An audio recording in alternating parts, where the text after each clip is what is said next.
Conversaremos con una persona que es relevante en la historia política y social de Chile del siglo XX, Jorge Lavandero. Buenas tardes, Jorge. Buenas tardes, Roberto Ávila. Bien, quienes se enfrentan a las poderosas transnacionales, sobre todo vinculadas a las riquezas naturales, enfrentan enemigos poderosos e inescrupulosos. En 1935, un senador norteamericano, Mr. Long, descubrió que la guerra del Chaco entre 1932 y 1935, esa guerra sangrienta entre bolivianos y peruanos, había sido instigada por una compañía petrolera norteamericana. Cuando él avanzaba en esa investigación, lo balearon y lo mataron en las puertas del Capitolio. Durante 60 años no se abrió investigación, solo en 1992. Bueno, nosotros sabemos en Chile cómo nuestro país fue llevado a la guerra civil por apoderarse de nuestros salitres.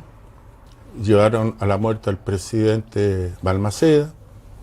En el siglo XX, el presidente Allende terminó con la moneda bombardeada y él fue asesinado por nacionalizar el cobre. Eso es lo esencial.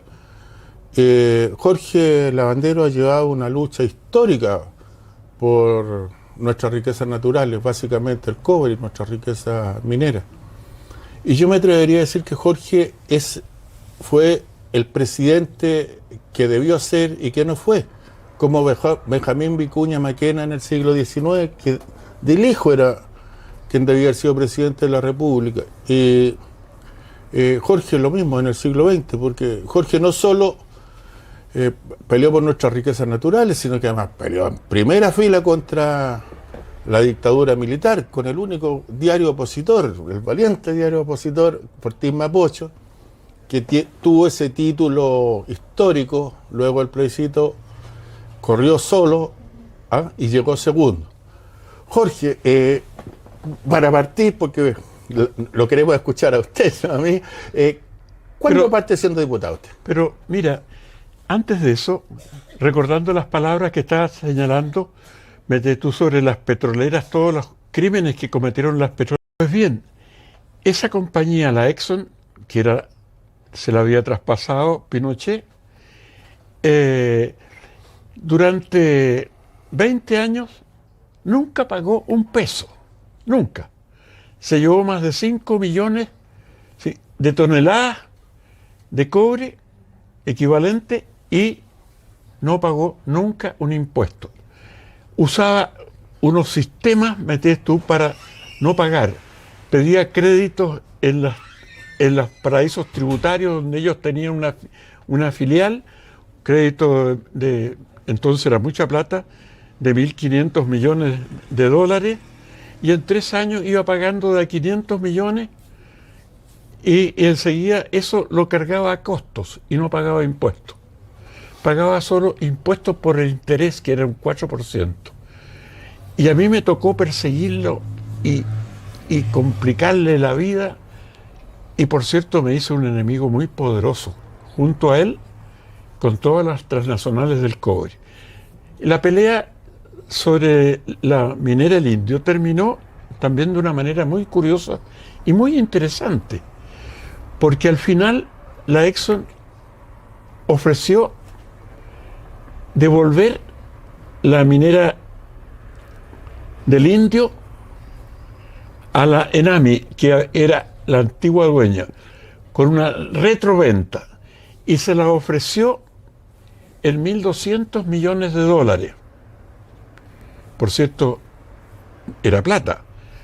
Pero pasado el tiempo, ¿no es cierto?, después se la ofreció porque Ricardo Lagos se opuso a que la adquiriera Codelco, porque la Exxon obligadamente por ese pacto de retroventa tenía que vendérsela al Estado, y el Estado era en ese instante el representante Codelco, y Lagos se opuso a que se la traspasaran a Codelco en 1.200 millones de dólares. Y entonces la Exxon se la ofreció al Anglo American en 1.500 millones de dólares. Y por cierto, la Exxon que tenía deudas de más de 700 mil millones de dólares porque había acumulado deudas sin pagar ningún impuesto en Chile. Bueno, y la Anglo American le aplicó las deudas, así que le salió poco más de 800 millones de dólares. Jorge, lo del cobre es un escándalo, pero ya se lo vamos a preguntar, lo del cobre, que tan importante es para Chile. Jorge, usted fue un parlamentario, larga trayectoria, usted partió del 57, ¿qué pasaba en Chile? ¿Qué edad tenía usted? ¿En qué fórmula política iba? Bueno, yo era muy joven cuando inicié la campaña. ¿Qué edad tenía, Jorge? Tenía 24 años cuando inicié la campaña. Y me había ofrecido Gregorio Amunátegui ser candidato, que entonces era liberal. Y yo, como tenía una formación humanista y cristiana, no lo acepté. Y después vino Julián Echevarri y me ofreció ir en una lista independiente. Bueno, al final me convenció y salí en esa lista independiente. De ahí llegué a la Cámara de Diputados, muy joven, con 25 años, y juré en esa edad y cumplí los 21, los 26 años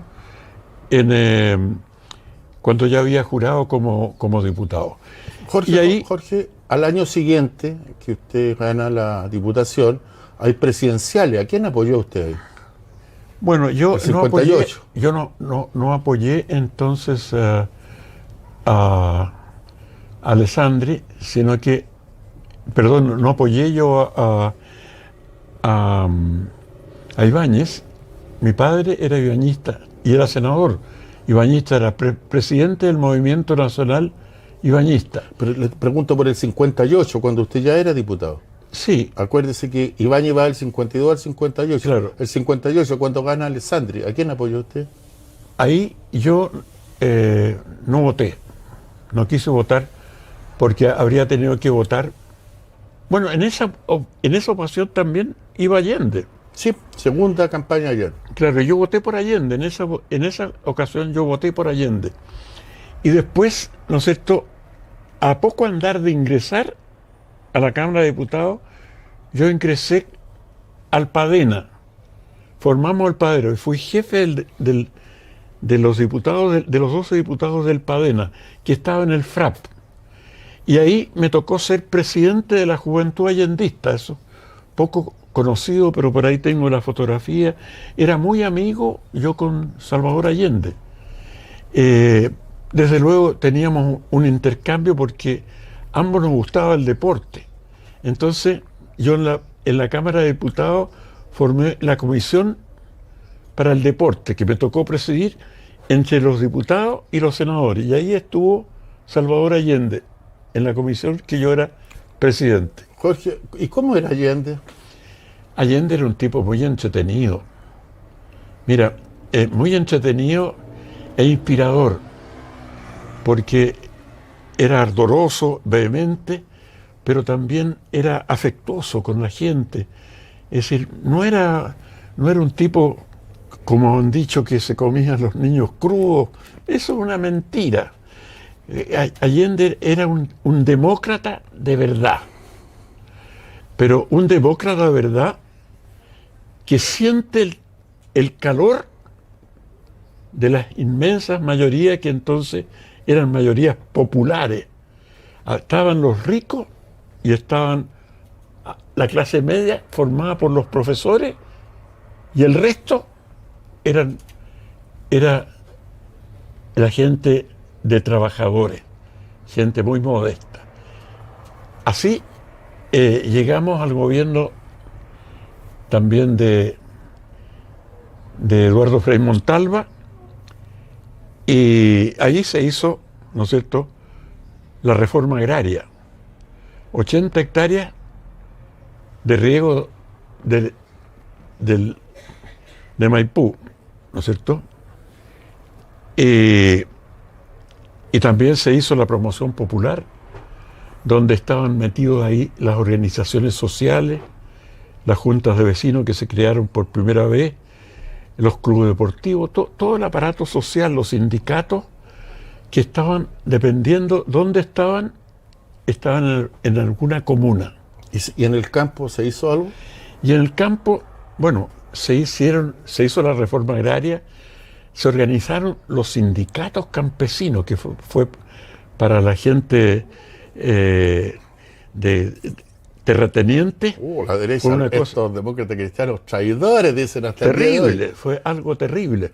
Pero hay que acordarse que las casas de los terratenientes eran casas de techos de paja, pisos de tierra, no tenían agua, no tenían electricidad, ¿no es cierto? Y todavía tenían almacenes que le vendían a la gente con parte de su pueblo, o sea, que eran esos negocios eran del patrón. Entonces, no solamente le pagaban malos sueldos, sino que le pagaban en mercadería. Era terrible. Y yo, la verdad es que estuve muy impactado. Jorge, una pregunta, porque esto lo van a ver muchos jóvenes, que ven hoy día que la gente hace fortuna, acumula riqueza en la política. Usted, de su propio patrimonio, tuvo iniciativa, hay algunas poblaciones que llevan su nombre. Cuéntenos eso, cuando la cosa era al revés de hoy día. Bueno, cuando los políticos se empobrecían. Claro, yo llegué a un mundo también muy miserable en Chile, muy pobre. Hay que darse cuenta que había un 40% de analfabetos. Y Frei sacó entonces los estudiantes universitarios para salir a alfabetizar a la gente, sobre todo en los campos. Y por cierto, en los campos había una pobreza y una explotación muy grande. Y ahí, por cierto, nos rebelamos y me di cuenta, ¿no es cierto?, llegué yo a Temuco, que debajo de los puentes del río Cautín había una cantidad de gente viviendo tapadas con arpillera. Entonces yo dije, esto no puede ser. Y de ahí me dediqué a tratar de hacer poblaciones por la autoconstrucción. O sea, yo tenía un fondo por ahí cerca de Temuco y entonces llevaba los alimentos, la carne, la leche, la harina, el café, trigo tostado, les ponía 2 maestros de primera para que le enseñaran a cortar la madera y así cambié un fundito también que tenía por ahí cerca, chico, por 1 hectárea, ahí al lado de Temuco, y ahí formamos la primera población que los pobladores la denominaron la población Lavandero. Le pusieron el nombre de mis 2 primeras hijas mujeres a las calles, ¿no es cierto?, Santa Paula y Carolina. Y además se hizo otra población, Villa Carolina, con el nombre de mi hija. 2 poblaciones en Gorbea, otra en Loncoche, otra en Padre Las Casas. El serbio no existía en esa época. No existía serbio, no existía. Habían organizaciones habitacionales, pero no tenían mucho poder, no tenían jurisdicción para hacer cosas. Entonces ahí yo le planteé, sobre todo en tiempos de Alessandri, hay una historia muy entretenida de la población Amanecer.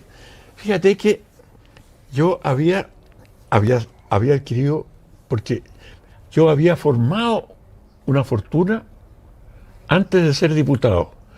Compraba animales en la feria, los revendía, los llevaba a un fundito que había arrendado ahí y los engordaba y los volvía a llevar a la feria. Y este era un trabajo que lo hacía toda la semana. Así que me gané esas diferencias y llegué a tener una buena fortuna. Y ahí cuando salí diputado, yo diría por casualidad, pero me entiendes tú, salí diputado. Y entonces dije yo, aquí hay que hacer un trabajo de verdad. Y ahí comencé a hacer estas poblaciones con la plata que había ganado. Hice una cantidad enorme de poblaciones, enorme. y tengo los galvanos, qué sé yo, de la gente agradecida, porque yo me acostumbré a trabajar en la base social, con los trabajadores, con los pobladores. A mí, en los pobladores, se casaba un poblador, o un hijo de un poblador, o nacía una hija de algún poblador, el primer invitado era yo. Y en las elecciones me decía, oiga, Jorge, yo tengo 12 votos en mi casa, yo tengo 15. Entonces la campaña se hacía en los barrios populares y ellos me juntaban los votos. Lo único que yo gastaba era comprando entonces las citronetas, se hacían citronetas, ¿me entiendes? Hasta 8 citronetas, y ellas salían, y después de la campaña vendía las citronetas y tenía una pérdida de un 10%. O sea, mis campañas eran casi gratuitas. Y por cierto, tenía más de 80 compadres, donde, por cierto, y lo pasaba bien, fíjate. Me invitaban, me alojaba yo en la casa de un poblador y se anunciaba, y al día siguiente atendía a la gente, llegaban a la casa, a mí me pasa esto, tengo esto, me puede ayudar en esto. Y después había colocado una lista en mi oficina donde la gente que me quería tener en su casa se anotaba. Y yo iba, de acuerdo, cuando llegaba como diputado, llegaba, miraba la lista y me iba a almorzar, a alojar o lo que fuera a la lista que ahí existía en mi oficina. Jorge, ese es el Chile republicano que se terminó bombardeando la moneda, matando al presidente en septiembre de 1973. Y en esa noche negra usted, el PRODEN y el Fortín Mapocho, le pido que nos cuente, porque van a haber muchos jóvenes aquí que la sigla PRODEN y el diario Fortín Mapocho le van a decir poca cosa. Cuéntenos, porque Lavandero fue el primer dirigente significativo que salió abiertamente como opositor a la dictadura militar. ¿Cómo fueron esos tiempos? Bueno, primero te voy a decir una cosa. Yo en tiempo de Salvador Allende voté la reforma agraria también. O sea, 40 hectáreas de riego básico. Y voté también la nacionalización del cobre. Eduardo Frei Montalva, ¿no es cierto? Con él voté la chilenización del cobre, que el 51% se expropió para Chile.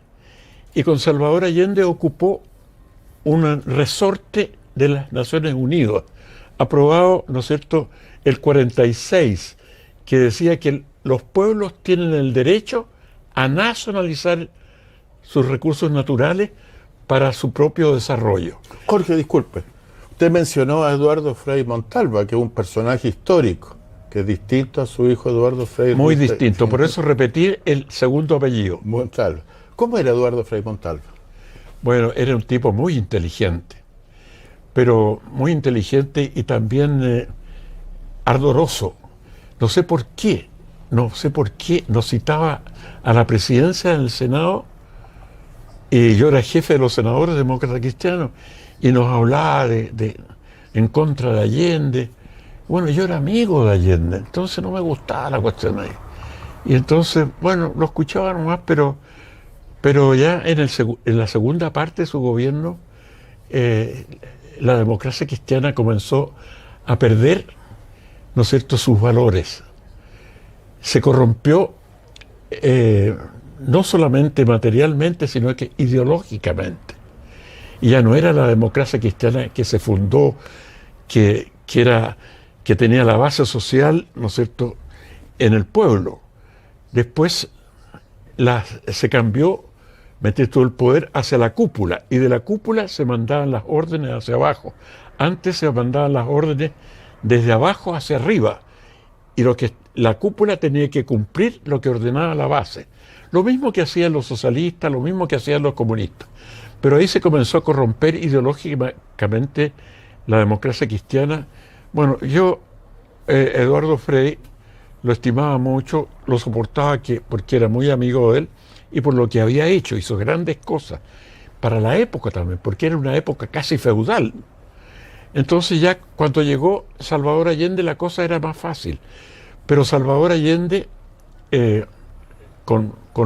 se comenzó a tergiversar su labor, su obra, se le puso como una persona que prácticamente que era un dictador, como se dice incluso hoy día también, ¿no es cierto?, señalando, cuando los comunistas que han sido elegidos han sido elegidos por los ciudadanos, o sea, han sido elegidos democráticamente.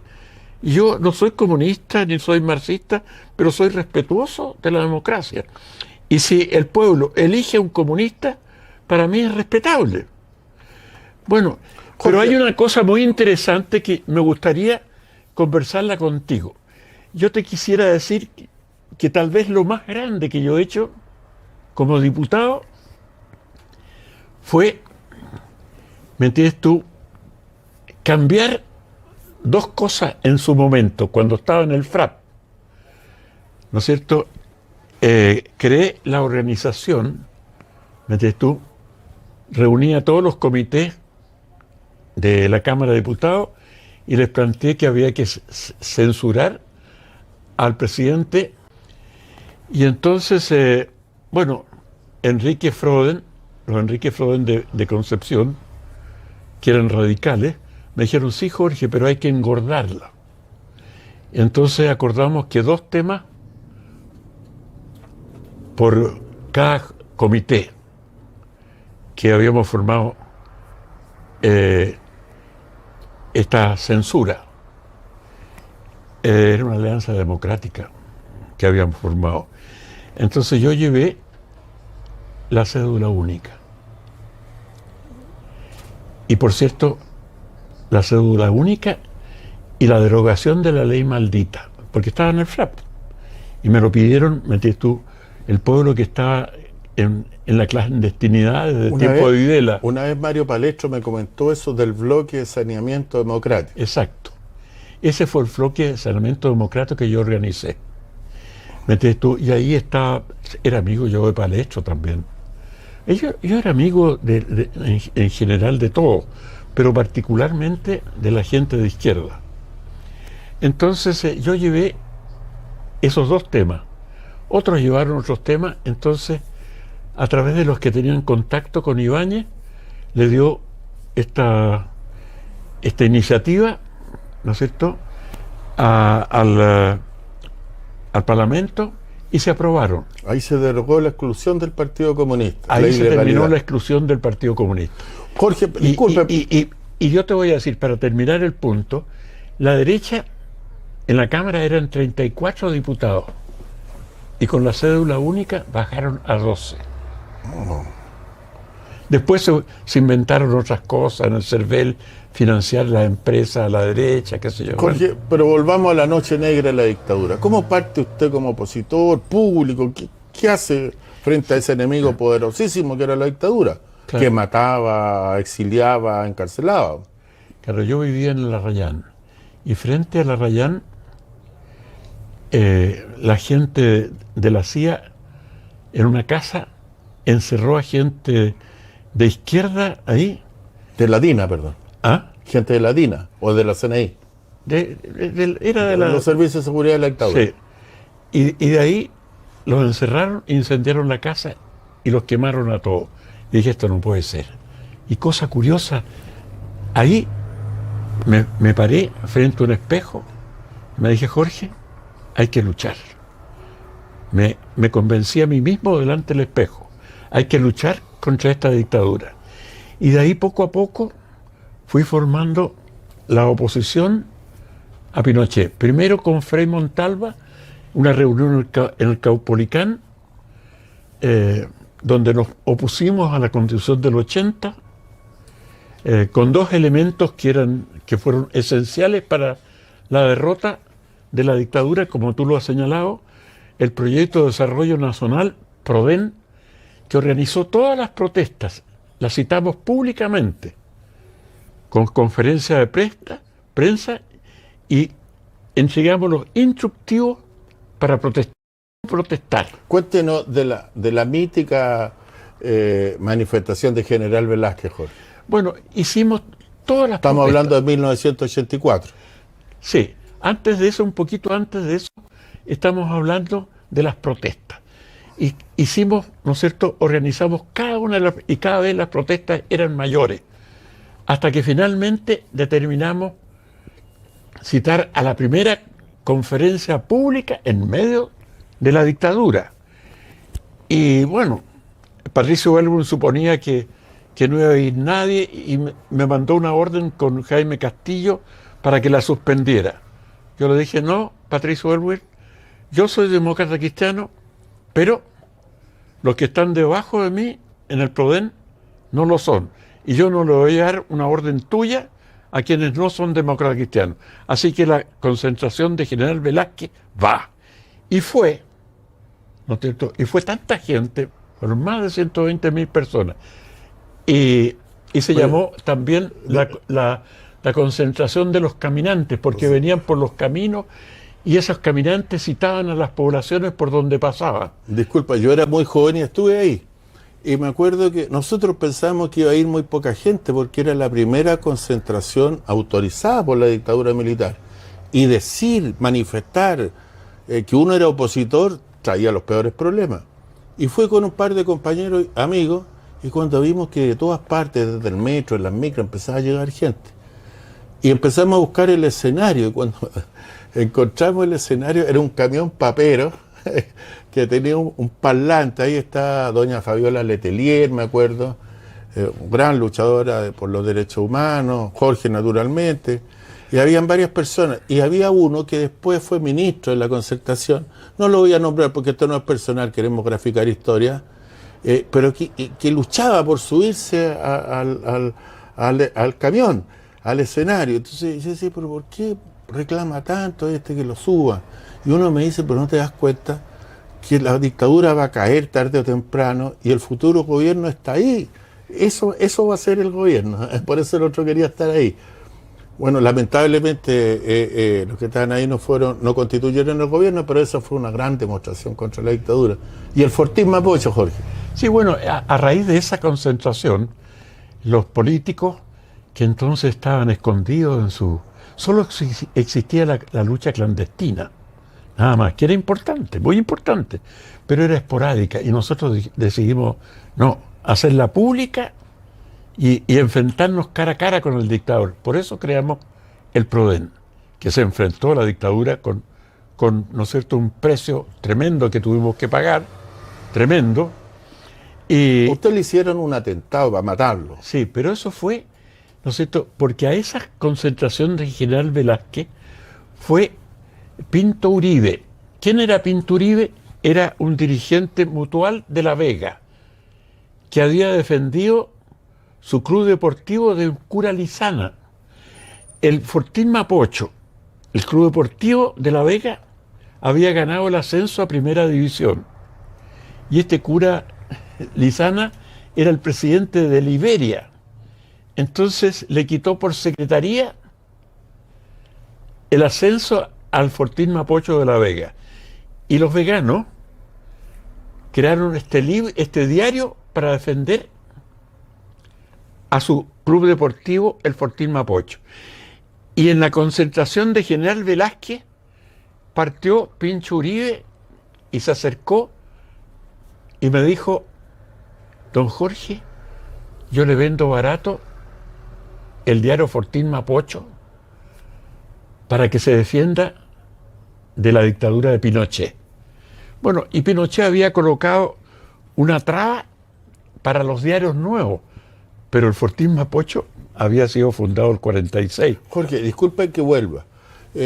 La derecha tiene una moral curiosa en Chile porque no le preocupan tanto los atentados contra la vida, los homicidios, los crímenes, no la sensibiliza especialmente. Sin embargo, los ataques al patrimonio nacional, los delitos contra la propiedad sí que le preocupa.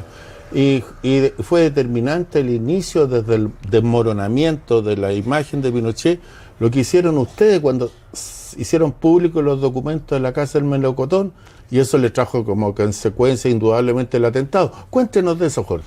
Bueno, Pinto Uribe nos reunimos en mi casa, entonces sacamos los diarios Cero hasta que salimos, ¿no es cierto?, con el Fortín Mapocho como un quincenario, un semanario y un diario Fortín Mapocho. Y en ese diario, ¿no es cierto?, me dieron el dato muy secretamente, en que yo no podía dar el nombre hasta que no estuviera muerto, de cómo había construido el melocotón Pinochet. Y nosotros denunciamos... Perdón, el melocotón para los jóvenes es una casa fastuosa, faraónica, millonaria, en medio de la peor miseria del pueblo chileno, que Pinochet se construyó para él. Claro, esa casa, ¿no es cierto?, la compró en un sitio que había comprado, ¿no es cierto?, había dictado un decreto para que comprara esos sitios o los expropiara. Algunos los expropió y a otros los presionó y le vendieron. Eso en un total de 10 millones de pesos. Son 10 escrituras sobre el melocotón, el terreno donde se levantó esta casa fastuosa, donde curiosamente en los baños doña Lucía Iriart colocó lámparas de lágrimas. Entonces yo escribí a propósito una columna en el diario de las lámparas de lágrimas en el excusado de la casa del melocotón. Bueno, por cierto, ahí comenzaron, ¿me entiendes tú? Cuando también te cuento otra cosa también divertida, cuando en Pirque le tiran un escopetazo a Pinochet, ¿no es cierto?, y rebota, qué sé yo, en fin, y no le llega, y me preguntan los periodistas a mí, ¿y qué pasó? Bueno, qué mala suerte, que tuvo mala puntería, no me dicen. Y en un abuso de la dictadura citaron a Jorge como que era parte de la conspiración del atentado a Pinochet, pero eso era solo el odio. Pero cuéntenme cuando lo intentaron matar en pleno centro, con Santiago ocupado por tropas. Bueno, me culparon a mí del Carrizal Bajo, ¿no es cierto?, del contrabando de las armas del Carrizal Bajo, y de ahí me tuve que ir a Argentina,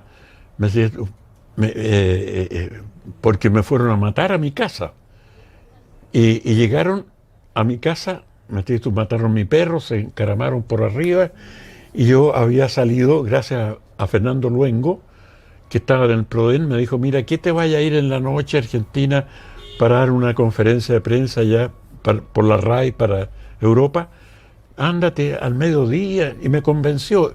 Y en la noche, ahí mataron a Carrasco, mataron a 5 personas más, y yo me escapé porque me había ido antes gracias a la insistencia de Fernando Luengo, que había sido senador por mi región. Ahí fueron a matar a un colega y compañero de oficina mío, Luis Toro, que no lo mataron de casualidad, porque por circunstancias accidentales.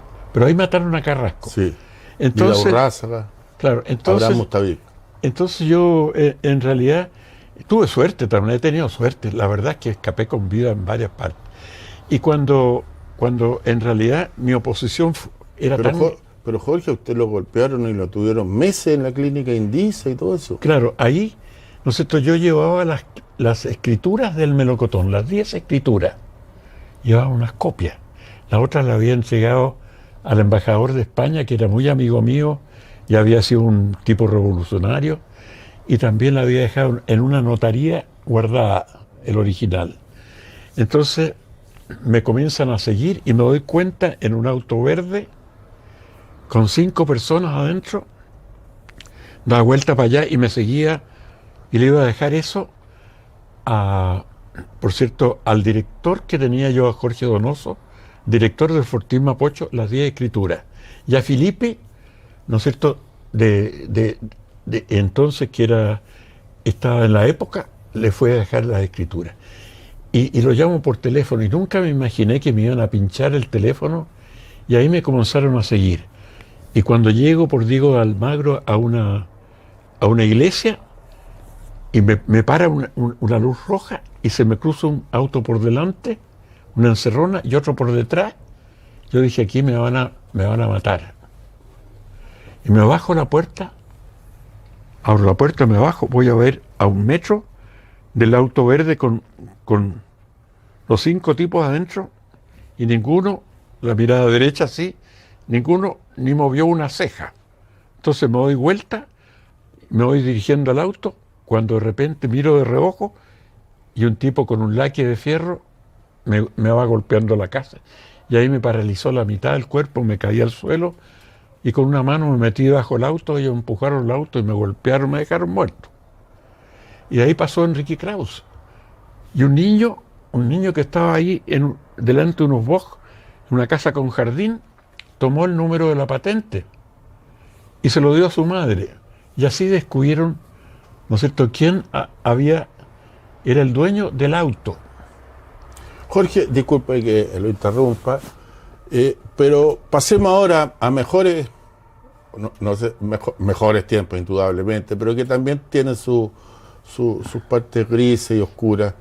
Háblenos de su lucha por el cobre en democracia. Si yo perdóname, te quiero terminar, porque recién acabo de lanzar un libro, Historia novelada del Fortín Mapocho, porque fueron esos periodistas que se jugaron conmigo, recibieron atentados, les quebraron sus máquinas, fueron relegados y resistimos todo. Entonces he querido darle un homenaje a aquellos que lucharon conmigo y que hoy día han sido ninguneados, y cuando ellos fueron los que decididamente se enfrentaron a la dictadura, y la dictadura se fue desmoronando con el Prodén y con el diario Fortín Mapocho. Y por eso he querido publicar este libro, para que la gente conozca, los jóvenes, ¿no es cierto?, que hoy día no vivieron lo que fue la dictadura. Yo tenía gente, por ejemplo, el hijo del Banco del Estado, que yo lo conocía, bueno, porque se escapó del toque de queda, le dispararon por la espalda y lo mataron. Así eran las cosas en plena dictadura. Y a mí me tocó defender a esa gente, a los que los quemaron, ¿no es cierto? Los pusimos en primera plana en el Fortín Mapocho. O sea, resistimos, nos censuraron las imágenes.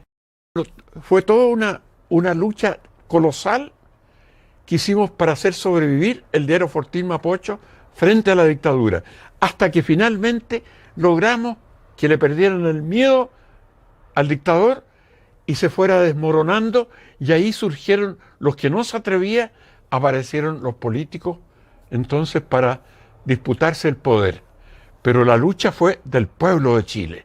El pueblo de Chile, llamado por el Prodén y sostenido con el diario Fortín Mapocho, es el que derrotó realmente a la dictadura. Yo quiero recordarles una cosa importante.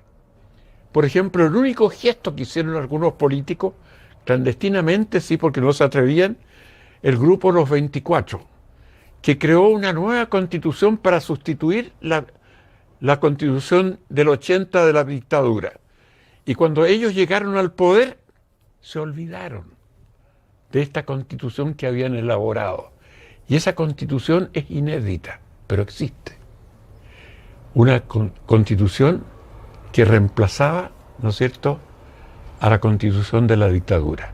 Ni Patricio Aylwin, ni Eduardo Frei Ruiz Tagle, ni tampoco Lagos, ni nadie ha tomado la iniciativa hasta hace poco nomás de cambiar esas leyes, donde allí se formó, ¿no es cierto?, es bueno que lo sepan, allí se reunieron los políticos, Lagos, Aylwin y Valdés, y transaron con Pinochet la dictadura. Y ahí se crearon los senadores designados, el presidente vitalicio, las leyes de quórum calificado que no existían antes. No estaban aprobados primitivamente en la Constitución del 80. Y ahí se creó, ¿no es cierto?, el plebiscito que las modificó y que significó hasta el día de hoy que nada cambiara. Que siguiéramos una dictadura sin Pinochet, pero una dictadura con el modelo neoliberal, una dictadura económica, donde este modelo neoliberal concentra en pocas manos y empresas las riquezas que se producen cada año. Y ese es el gran enemigo que tiene el pueblo de Chile, que permita, ¿no es cierto?, una sociedad tan injusta y sobre todo tan desigual.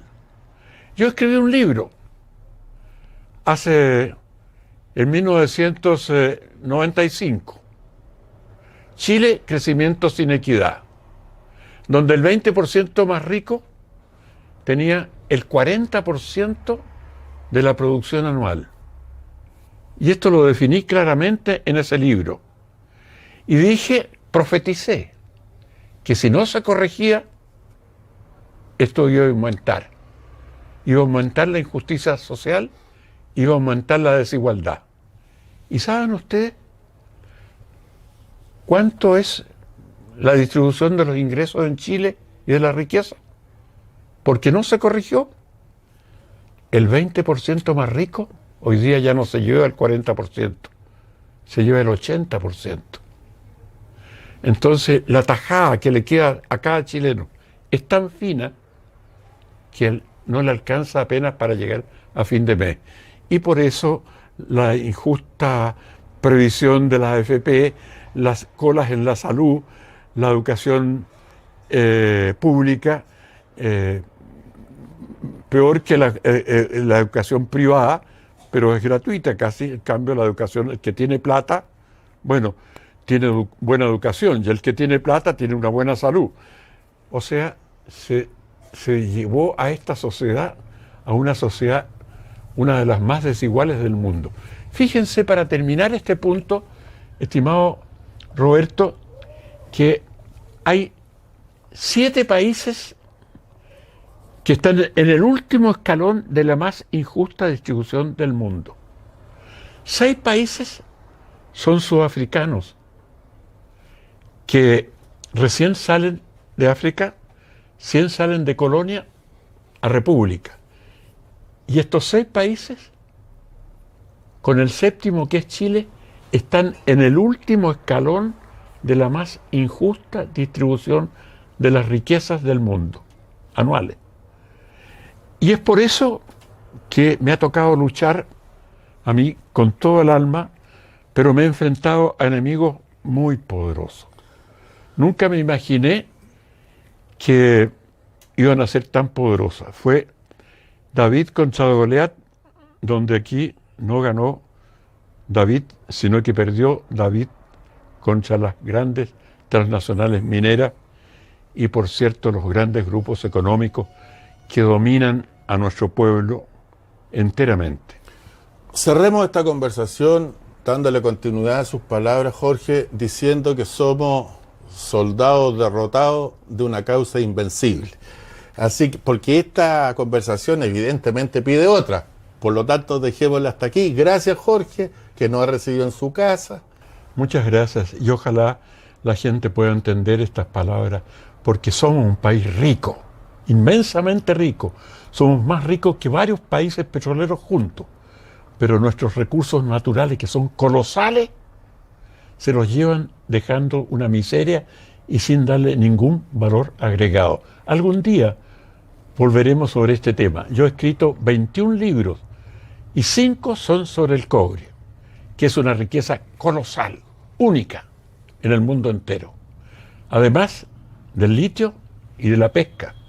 La pesca es el segundo potencial pesquero del planeta, no solo por la larga costa del Pacífico, sino que por la corriente de Humboldt, que alimenta nuestra costa con el plancton. Lo mismo en Perú. Y esto también se lo llevan sin dar ningún valor agregado y pagar una miseria de impuestos. Algún día hablaremos de esto también. Bien, muy bien, estimado. Hasta una muy pronta oportunidad.